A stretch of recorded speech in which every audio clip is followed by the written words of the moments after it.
Lauren ignited.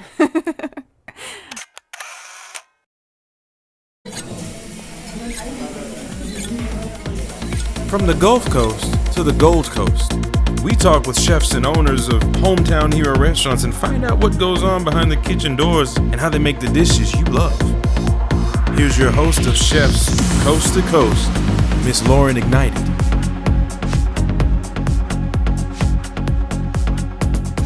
Hello and welcome. Thanks for joining me. So, some of you know me out there. I am Lauren Ignited. I write a blog that has been mostly based in Houston, but I recently moved to Chicago. So, one of the first things that I noticed from my move between Houston and Chicago was the food. And I thought, why not start a podcast and share what I've known, but talk to chefs in both cities that know more about it than I do. So we're going to talk to restaurant owners and chefs in both the Gulf Coast and the Gold Coast, or Houston and Chicago, and learn more about what they do, how they got started, what they love, and some recipes that they can share with us so that we can be as cool as they are in the kitchen. Okay, hello. Hey. Awesome. So, Amber is joining us. Chef Amber Kaiser is the co-owner of Black Door Dinner Society, the sales and events manager at Landry Seafood, the owner-operator of Spoon and Fork Catering, and the founder of Noah's Kitchen. So, hello. Welcome to the show. Hi. Thank you for having me. I sound pretty busy. Yeah, you sound pretty busy. So give us kind of a peek into those worlds. What do you do at all those different jobs? Noah's Kitchen, ever since the feeding ordinance passed, it's been very, very low key. A lot of it's been mostly me. I have kitchen rental space that I have out in Spring, so I do more of my outreach in Montgomery County and on the north side. Landry's, I'm a private events manager. I do that for my full-time day job. That's what pays the bills. There you go. So I do private parties and banquets for people. Spoon and Fork, it's kind of my own little venture with catering. And then I teamed up with my partner, Kara. I kind of found her on, one of the foodie groups. And Nice. Both of us, we just jive and we decided to start Black Door Dinner Society. So. Yeah, and that looks pretty cool. So is it kind of what it sounds like? It's like you have to be invited and it's a little behind the scenes? Well, the way that we've done it, we've had a few pop-up events now. Mm-hmm. With that one, we don't release the location. We don't release the menu. Mm-hmm. We just release the theme, and a lot of people know. I mean, if they know, they follow us. It's going to be on the north side. Mm-hmm. And then if they buy a ticket, then they they get their information the day before. If people inquire, we'll tell them the area of town that it's in. Yeah. But then when they get there, it's a full experience. From mixed cocktails. Now, do they have to pay to attend? How does that work? They do. They do. Okay. What does it range? It's basically a pop-up dinner. Okay. It ranges anywhere, depending on if we have drinks or not, anywhere from $60 up to about $90. Okay. But it's a 5-course meal, and it includes drinks as well. Yeah. The next one we're doing, and don't tell anybody. We're actually doing a Leo theme, but we're doing a pig presentation. So we're roasting a pig, but they don't know that yet. So we're going to do that one. So the prices are a little bit higher for that one, but we're going to do it at the tiki bar. So we're not providing drinks. They have the option. We're going to do pairings with the bar as well. So that sounds pretty cool. excited about yeah, that. Well, and I think if you're a foodie, like that's a drop in the bucket, right? Because it's the experience, it's a 5-course meal, it's drinks, and then this cool you don't know where it's going to be, this anticipation. And I think it's fun, and we always have entertainment. This one we'll have a dancer. Last time we had music. Nice. So it's kind of a full meal experience. So I'm pretty excied. We're working on a food truck, but it's more of a catering food truck. Okay. So you're adding more to your list, is what you're telling me. Yeah, pretty much. Well, we're hoping that maybe we can go and set up for private events. Not a full-fledged food truck as far as everyday operations. She has a day job. I have a day job, and we have children and a ton of things going on. So yeah. So that's cool. So all food all the time. Yeah. If I'm not cooking, I'm eating. So how did you get your start in the restaurant business as a chef? How'd that all start? I knew when I was a little kid from watching my grandparents. My grandparents are Hispanic. Mm-hmm. And they're no longer with us, but I remember when I was little watching my grandfather make candies and my grandmother make tortillas and cook for us. And I think that's where the passion started. So 13, 14 years old, I was in the kitchen. I was cooking, and then I knew that I wanted to do the culinary program in high school, the Art Institute as soon as that was done. So it's always been there. I started working in a restaurant when I was 15.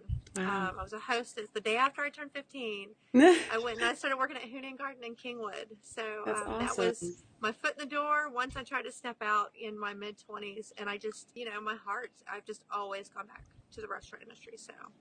Yeah.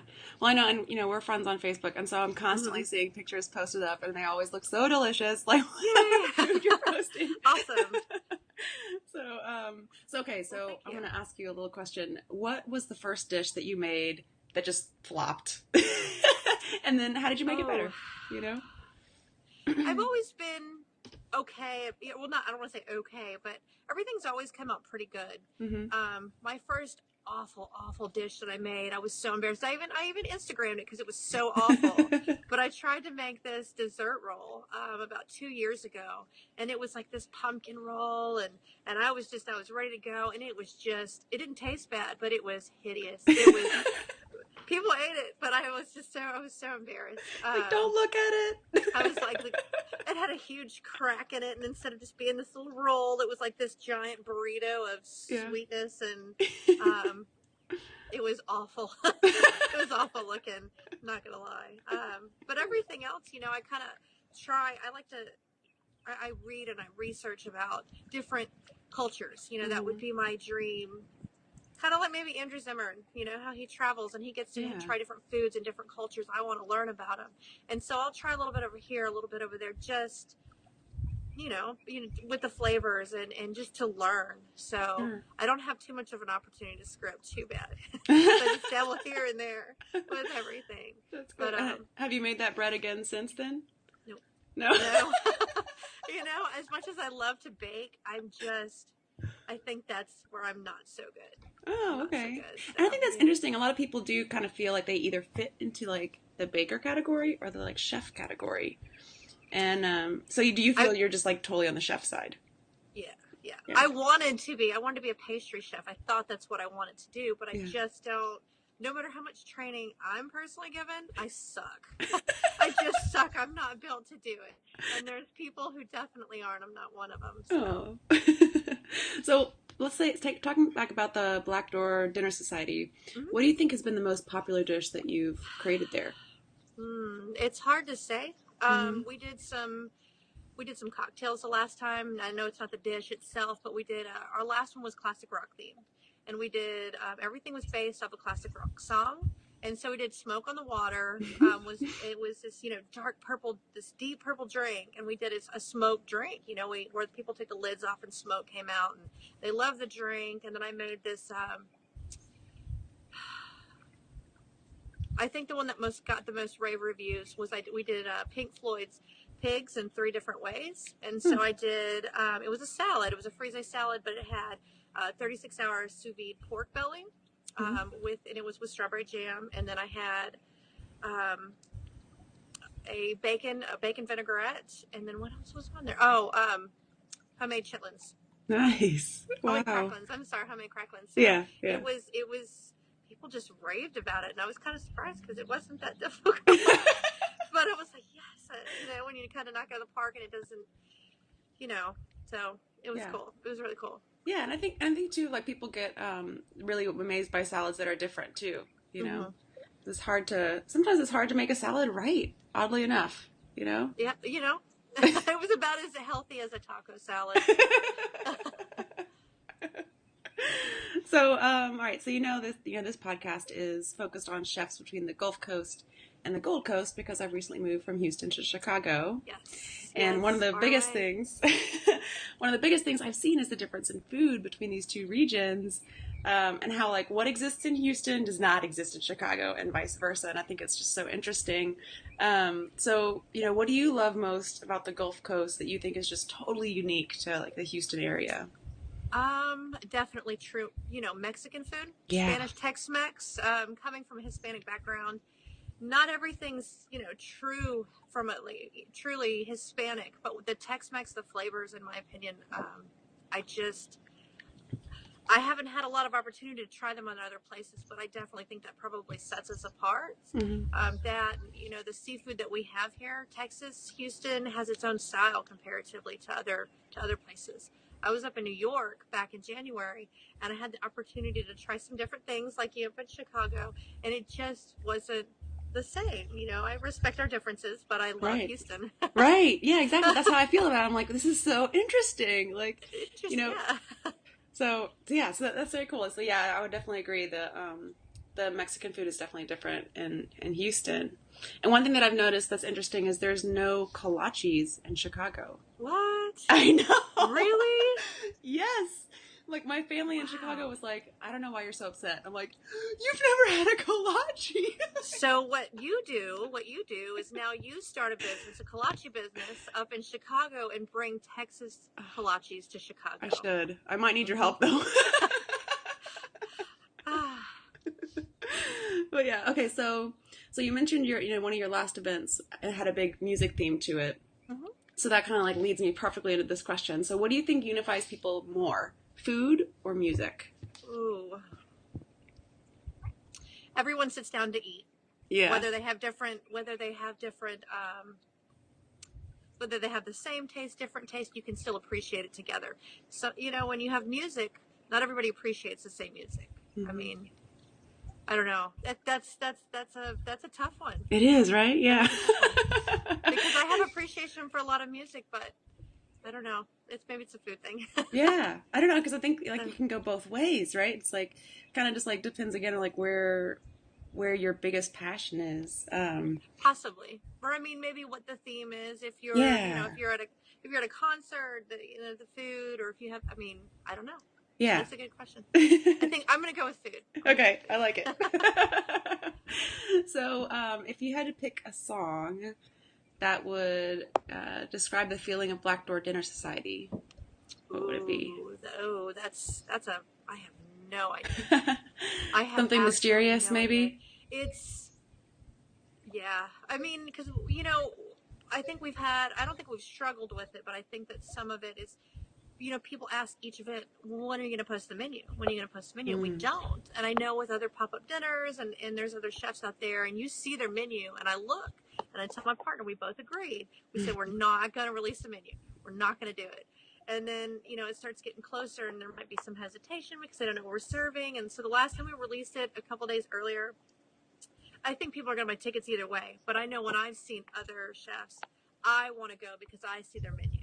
So we're kind of up in the air about that one a little bit. Yeah. But they made an agreement in the beginning, and I have to stick to it. So yeah, no, I think it's really interesting. I think it does give that like aspect of mystery, and they just have to trust you, right? And so like there's no reason not to trust you because you've done all these great events in the past.